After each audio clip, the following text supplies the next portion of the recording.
여러분, 낯선 곳에서 낯선 사람들에게 예수님을 증거하는 것은 결코 쉬운 일이 아니에요. 하지만 예수님은 주님의 제자들에게 만민에게 복음을 전하라 명령하셨죠. 마가복음 16장 15절 말씀은 이렇게 말합니다. 함께 읽어볼까요? 또 이르시되 너희는 온 천하에 다니며 만민에게 복음을 전파하라. 이 말씀에 순종한 청년들이 120여 년 전 세상에 잘 알려지지 않았던 동방의 작은 나라 조선을 찾아왔습니다. 존 헤론, 언더우드, 아펜젤러, 루비 캔드리,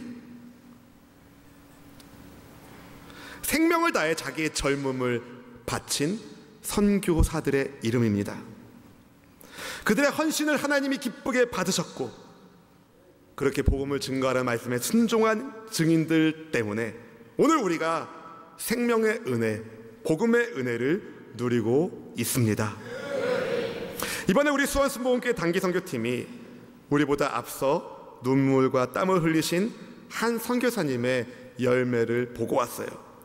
우리가 그 선교사님을 도우려 갔지만 오히려 우리가 더 많은 섬김과 은혜를 경험할 수 있었습니다. 이 선교사님이 돌보는 아이들은 굉장히 열악한 환경에서 살고 있는 아이들이었어요. 경제적으로 물론 그렇지만 무엇보다 이 정서가 말라있는 애들이었어요. 친부모로부터 사랑받는 게 뭔지 잘 모르는 아이들이 거의 대부분이었어요. 사랑받지 못한 아이들을 사랑으로 섬기는 것이 쉬운 일일까요? 내 새끼도 키우기 힘든데 굉장히 어려운 일이죠. 그런 아이들을 사랑으로 섬기면서 얼마나 많은 아픔과 눈물과 장애가 있었을까요?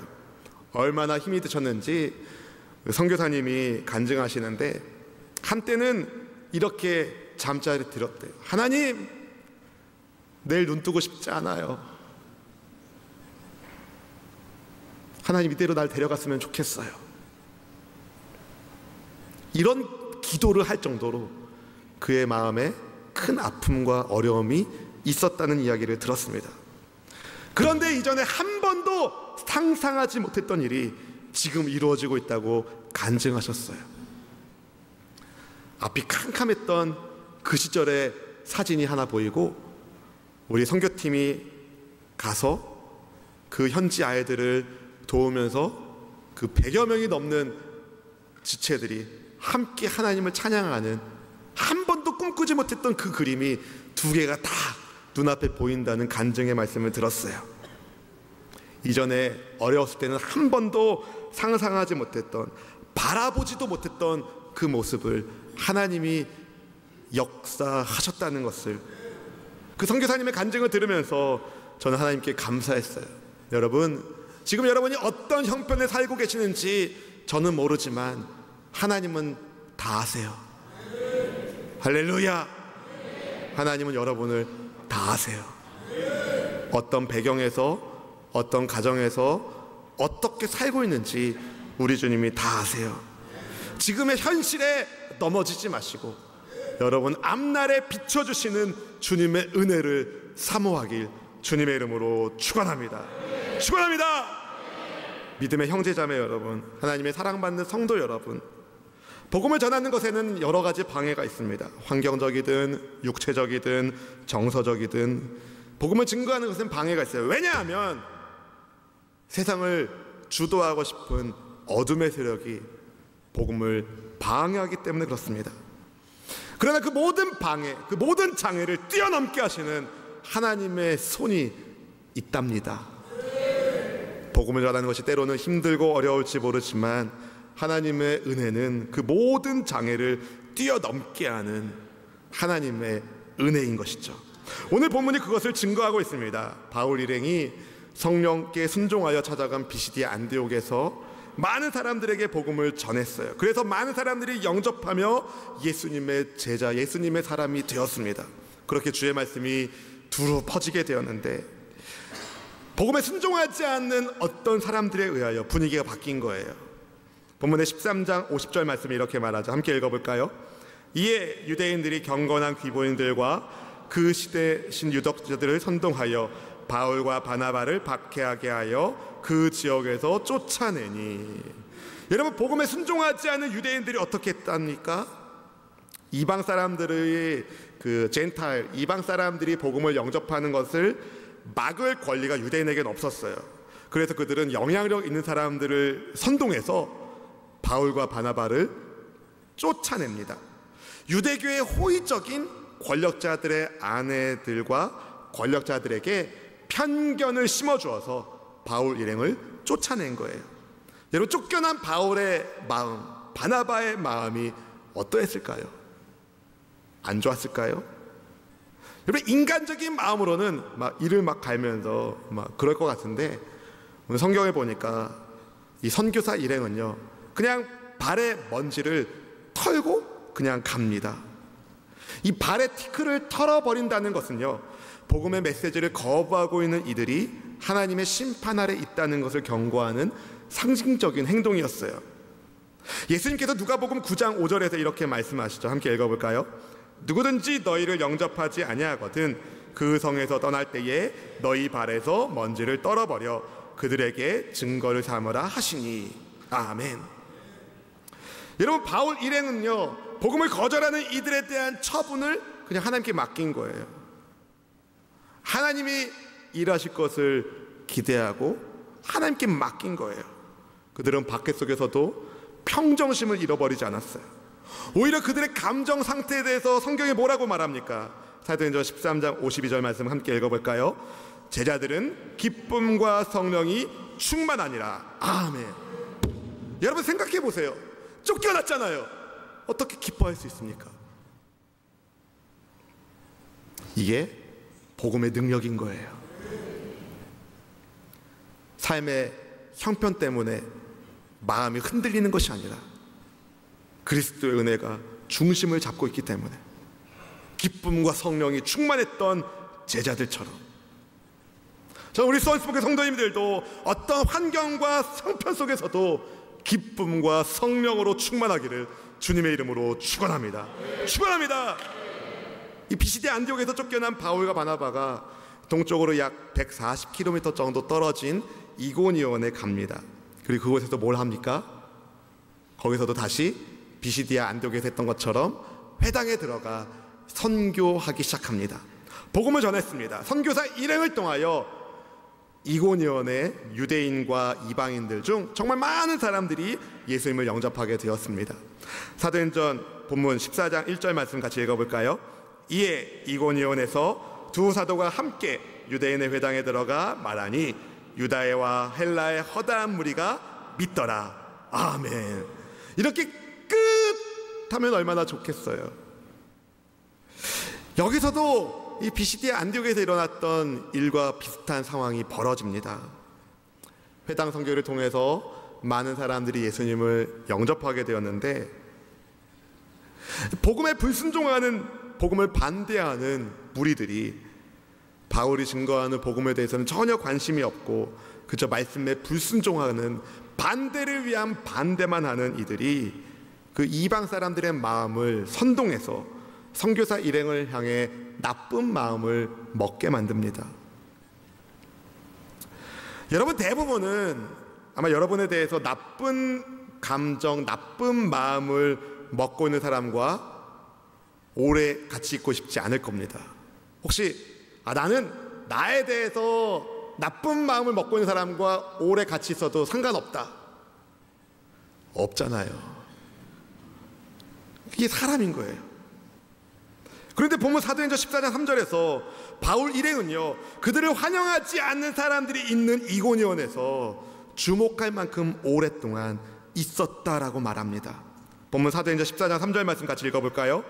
두 사도가 오래 있어 주를 힘입어 담대히 말하니 주께서 그들의 손으로 표적과 기사를 행하게 하여 주사 자기 은혜의 말씀을 증언하시니. 아멘. They remained for a long time. 오랜 시간 동안 머물러 있었다는 거예요. 꽤 오랜 시간 동안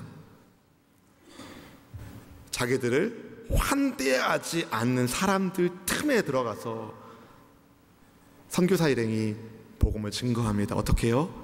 기쁨으로. 그럼 이게 복음의 능력인 거예요. 주님께서는 그들의 손을 통하여 기적과 표사가 일어나게 하셨습니다. 그들이 은혜의 말씀을 전하는데 힘을 더하여 주셨습니다.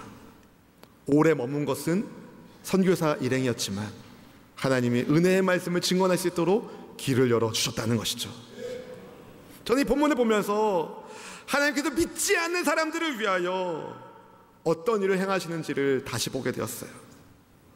믿지 않는 사람들을 위해 은혜의 말씀을 증언하게 하시고 믿음을 주시기 위하여 표적과 기사도 베풀어 주시는 하나님, 영혼을 구원하기 위한 하나님의 절절 끓는 애타는 마음이 여러분 느껴지지 않으십니까?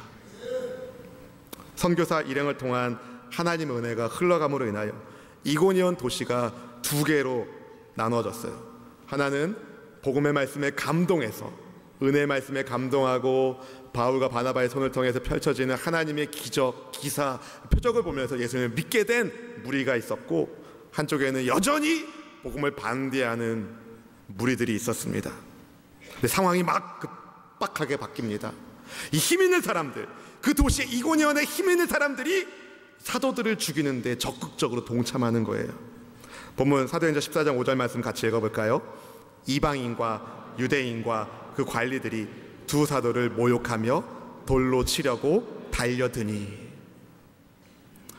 이 IBP 배경 주석을 보니까요, 이 도시의 관원들이 이 소요를 진정시키기 위해서 그냥 단순히 바울과 바나바를 추방하는 것으로도 충분했어요. 비시디 안디옥에서 바울과 바나바를 내쫓은 것처럼 이고니온에서도 그들을 내쫓으면 그것만으로도 충분했어요. 그런데 이들은 거기서 한 걸음 더 나아가서 두 사도를 모욕하면서 돌을 들어 쳐 죽이려 합니다. 법의 테두리를 넘어서 선교사 일행을 박해하기 시작했다는 겁니다. 그래서 어쩔 수 없이 바울과 바나바는 도망쳐야 됐어요. 이제 그만하면 됐다, 만족하고 돌아갈 법도 하잖아요. 하나님, 우리가 얼마나 주님을 위하여 열심히 일했는지 아시죠? 이제는 좀 돌아가겠습니다. 이제 그만하겠습니다. 그럴 수도 있잖아요. 그런데 도망치며 간 곳에서도 이 선교사 일행은 복음을 전합니다. 기뻐하며, 그래도 기뻐하며 복음을 전합니다. 본문 사도행전 14장 6절 7절 말씀 함께 읽어보겠습니다. 그들이 알고 도망하여 루가오니아의 두 성 루스드라와 더베와 그 근방으로 가서 거기서 복음을 전하니라. 아멘. 여러분, 도망하여 가게 된 루스드라와 더베와 그 근방에서 복음을 증거하면서 바울과 바나바의 얼굴은 어땠을까요? 두려움에 창백했을까요? 언제까지 이 짓 해야 되나 원망했을까요? 불평으로 인상을 찡그렸을까요? 저는 그들의 얼굴이 기쁨으로 환했으리라 믿습니다. 왠지 아십니까? 예수님이 제자들에게 이렇게 말씀하셨기 때문이죠. 마태복음 5장 11절 12절 말씀 읽어보겠습니다. 나로 말미암아 너희를 욕하고 박해하고 거짓으로 너희를 거슬러 모든 악한 말을 할 때에는 너희에게 복이 있나니 기뻐하고 즐거워하라. 하늘에서 너희 상이 큼이라. 너희 전에 있던 선지자들도 이같이 박해하였느니라. 아멘. 기뻐하고 즐거워하라. 너희에게 복이 있다. 예수님의 말씀을 그들이 붙들고 있었어요. 사랑하는 수원수목의 성도 여러분, 방송으로 인터넷으로 이 말씀을 듣고 있는 성도 여러분, 복음 때문에 쫓겨난 곳에서 계속 복음을 증거하고, 또 복음 때문에 그것 또한 도망쳐야 되는 상황 속에서 계속 복음을 증거하고, 이렇게 복음을 증거하는 사역을 왜 그들은 멈추지 않았을까요? 복음이 주는 은혜가 있었기 때문이죠. 주님 주시는 기쁨이 있었기 때문인 것입니다.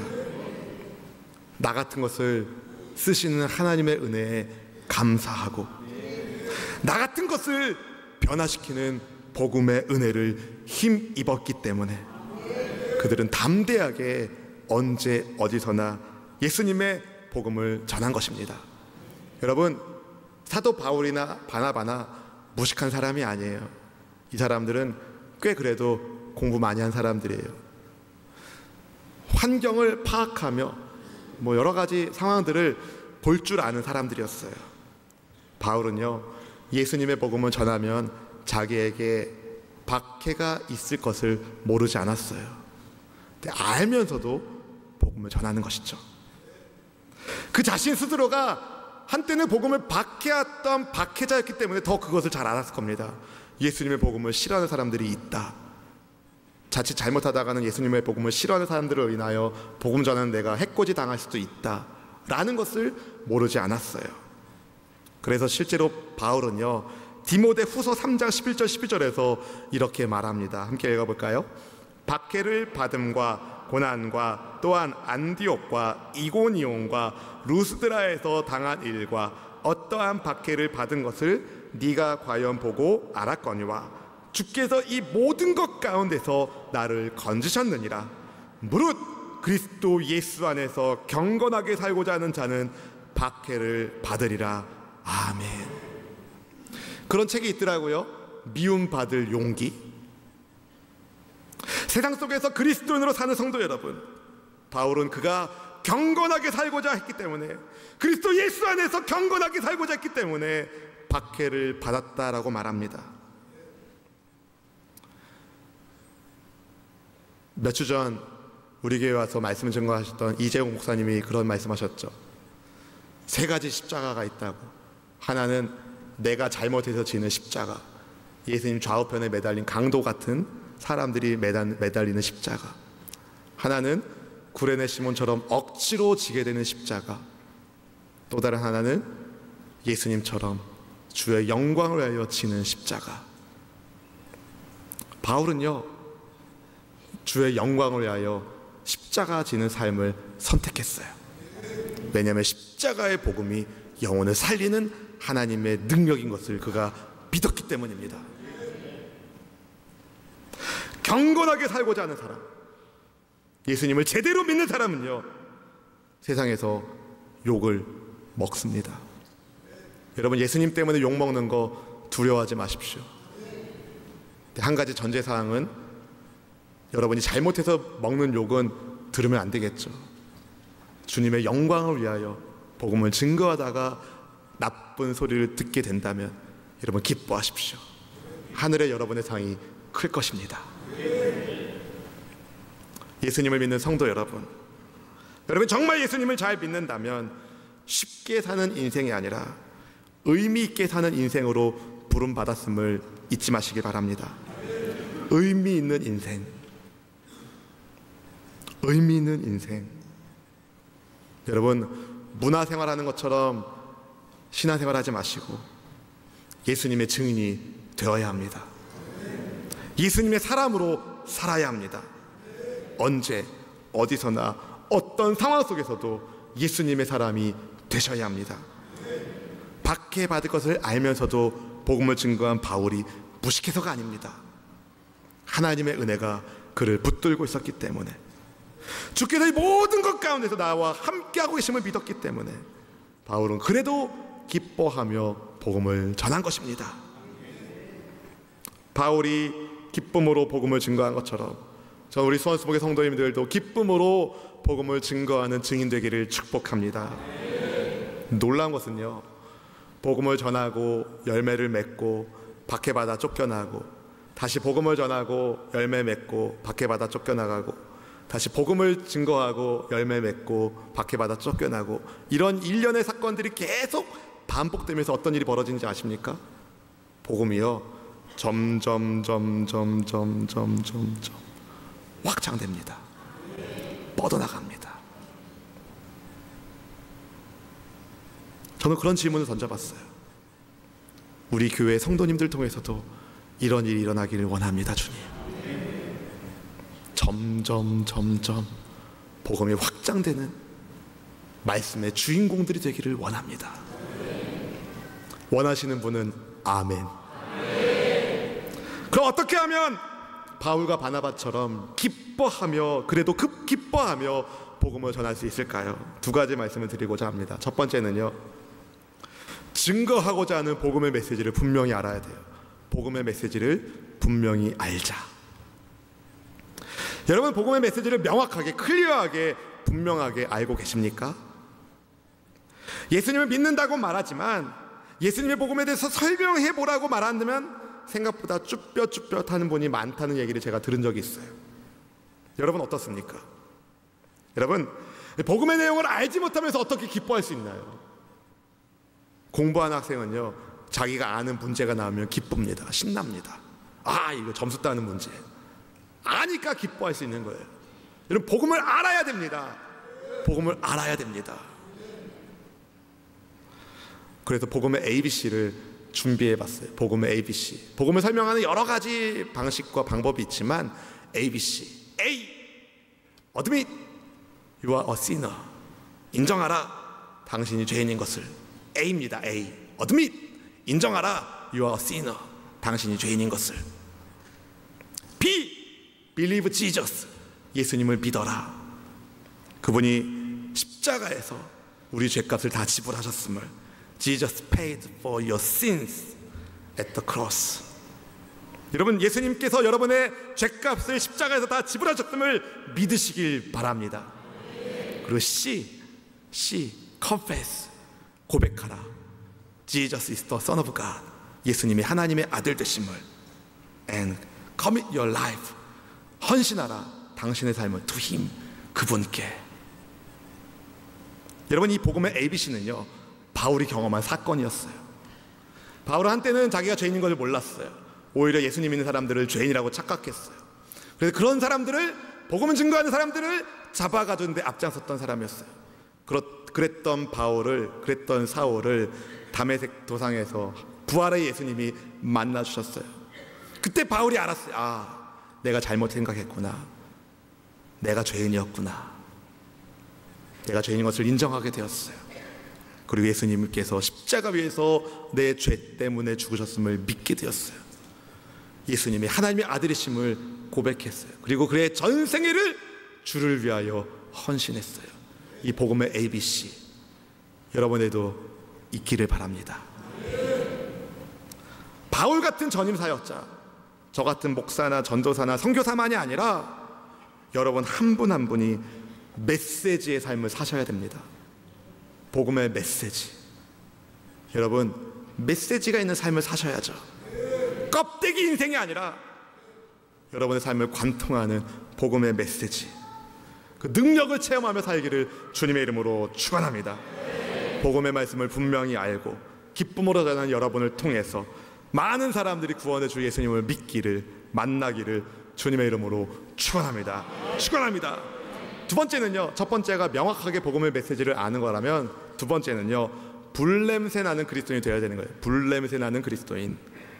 이 눈치 빠른 분들은요, 아, 목사님이 무슨 말씀하는지 알 것 같다. 아, 성령님이 불이니까 성령의 불냄새 나는 그리스도인이 된다는 말이구나. 맞습니다. 성령의 불냄새 나는 그리스도인이 되어야 합니다. 근데 조금 더 할 이야기가 있어요. 이번에 해외 단기 선교를 갔을 때 그 현지 선교사님이 자기 사역을 소개해 주시면서 이 불냄새 나는 사역을 언급하셨어요. 불냄새 나는 사역. 그 예전에 그 북한의 한 미국 기자가 억류된 적이 있었어요. 아마 뉴스를 통해서 접해본 기억이 나실 겁니다. 예전에 북한의 어떤 미국 기자가 억류된 적이 있었어요. 그 기자가 이제 나중에 이제 풀려나서 고백한 말 중에, 어떻게 그렇게 어려운 상황에서, 여러 가지로 상황이 안 좋은 상황이잖아요. 어려운 상황에서도 버틸 수 있는지 해서 뭐라고 얘기하냐면요, 불냄새 때문에 버텼다는 거예요. 어린 시절 가족과 함께 캠프파이어를 하면서 태웠던 장작 냄새, 불냄새, 그 창문으로 솔솔 나는, 바깥에서 장작불을 피워서 뭘 끓이든 뭘 만들든 이 장작불을 피워서 나는 그 불 냄새를 맡으면서 어린 시절의 추억을 기억하면서 희망의 끈을 놓지 않았다는 거예요. 그러면서 선교사님이 말씀하시더라고요. 저는 제가 하는 이 모든 사역이 이 현지 아이들에게 불냄새가 되기를 바랍니다. 그들이 힘들고 어려울 때 하나님의 사랑 안에서 경험했던 그 불냄새. 사랑하는 성도 여러분, 그런 의미로 불냄새는요, 은혜의 냄새라고도 말할 수 있을 것 같습니다. 저는 여러분의 삶이 은혜의 냄새로 가득하길 바랍니다. 불냄새로 가득하기를 바랍니다. 불순종의 악취가 아니라 하나님께서 내게 베풀어 주신 은혜에 대한 불냄새, 내 몸과 마음과 영혼에 새겨진 하나님의 은혜의 불냄새, 그 냄새를 풍기는 그리스도인이 되기를 주님의 이름으로 축원합니다. 여러분, 냄새는요, 그 냄새보다 더 센 냄새가 나면 그 전의 냄새는 맡아지지가 않아요. 우리가 살고 있는 이 세상은요, 썩은 내가 납니다. 영혼에 병든 냄새가 납니다. 그러나 하나님의 은혜의 불냄새는 그 악취를 떠나가게 합니다. 지워냅니다. 오늘날 주님이 찾고 계신 하나님의 사람, 하나님의 불냄새를 풍기는 복음의 증인, 누가 되시겠습니까? 사랑하는 성도 여러분, 여러분 몸에서 풍겨나는 성령의 불냄새 때문에 여러분 주변의 사람들이 은혜를 입기를 바랍니다. 직장에서, 학교에서, 삶의 터전에서 흘러나오는 하나님의 불냄새가 세상의 모든 악취를 지워내고, 우리 수원순복음교회에 하나님의 불냄새가 가득해서 하나님의 사랑이 우리를 통하여 세상 열방 가운데 뻗어나가길 간절히 소원합니다. 여러분 한 분 한 분이 불의 사람이 되십시오. 그래도 기뻐하며 복음을 증거하는 여러분 때문에 하나님이 크게 웃으시기를, 하나님께 기쁨을 안겨드리시기를 주님의 이름으로 축원합니다. 축원합니다.